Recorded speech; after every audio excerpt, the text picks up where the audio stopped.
বাজে, মেয়ে তো দুষ্টু মেয়ে, ছোট। তখন রোজ দিন ধরেই ফোন টিভি দেখতো। চোখ খারাপ তো হতোই না, ওর মা বারণ করতো বেশি। রাত থেকে সকাল থেকে তার ফোন দেখছিস আর টিভি দেখছিস, তোকে কিন্তু ভগবান শাস্তি দেবে এইসব বলছে। আর মা ও বলছে আবার কিছু হবে না, আমি ম্যাজিক দিয়ে বানানো হয়েছে।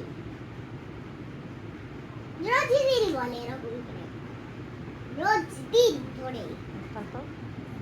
তারপর একদিন ভগবান চোখটা খুলে অনেক দেশ দেখছিল। একটা দেশে দেখলো একটা মেয়ে দুষ্টুমি করছে, শুধু ফোন দেখছে আর টিভি দেখছে। তারপর রেগে গিয়ে চোখটা একদম খারাপ করে দিল। দেখতে দেখছিল আর দেখে একটা চোখ পড়ে গেছে, দুটো চোখ পড়ে গেছে। তারপর ব্যান্ডেজ লাগাতে হলো। তারপর কি হলো? তারপর দিন ধরে চশমা পরে থাকতে হচ্ছে। তুই এটা টিভি দেখিস, শুধু এমন কিছু হয়ে যায়। তারপর ভগবান ভাবলো, ও এবার মামাকে বলছে প্রমিস আর আমি কখনো করবো না, আমি কখনো করবো না, সেটা বললো। তারপর ভগবান ওর আবার চোখটা লাগিয়ে দিল। তারপর কি করলো?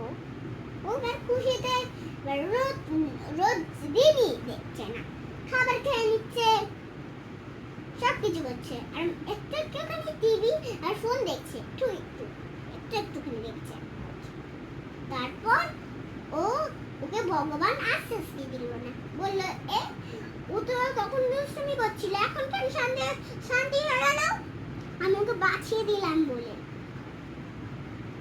বুঝলে?